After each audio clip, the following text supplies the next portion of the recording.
Well, today's going to be a quickie little repair video on this. We're on our way out and about, and it had a problem. The suspension shock absorber collapsed into the turret. I had to figure it out on the side of the road.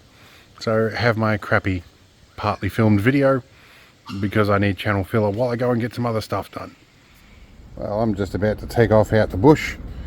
Figured I'd investigate the clunking sound, and my shock absorber's collapsed in here, so I've got to figure out what to do with that.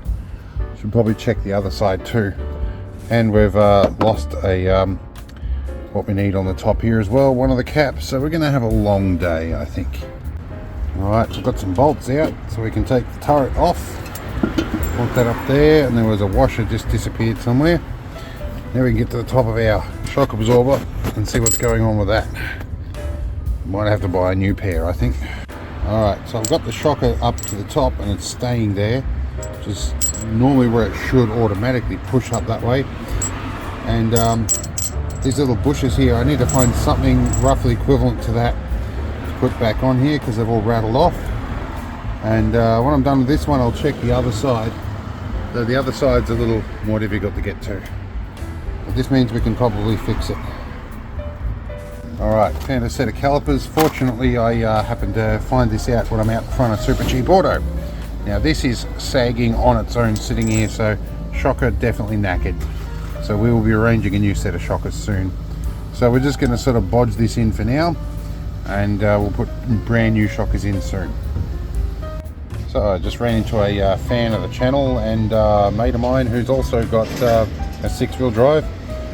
Good old Hector. He's going to go home and he reckons he's got some spare nuts and bolts and bushes. He's going to see if he can drop them off to me. And if that works, I'll put it back together here. Probably save me $100 of buying nuts and bolts till I find the right one.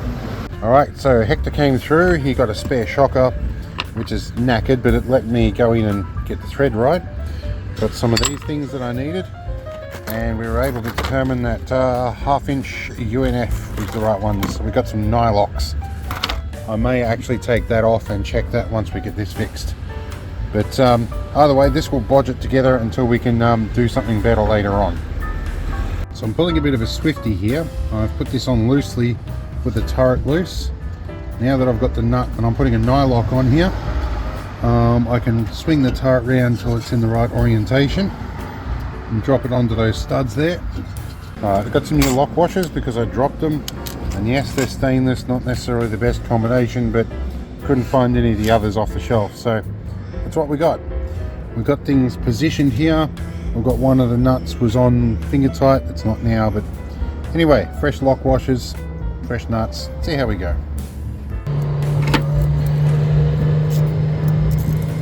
Alright, the nuts and bolts are in. Start doing stuff up.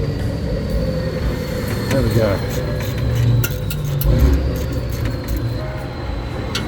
Always take tools with you guys.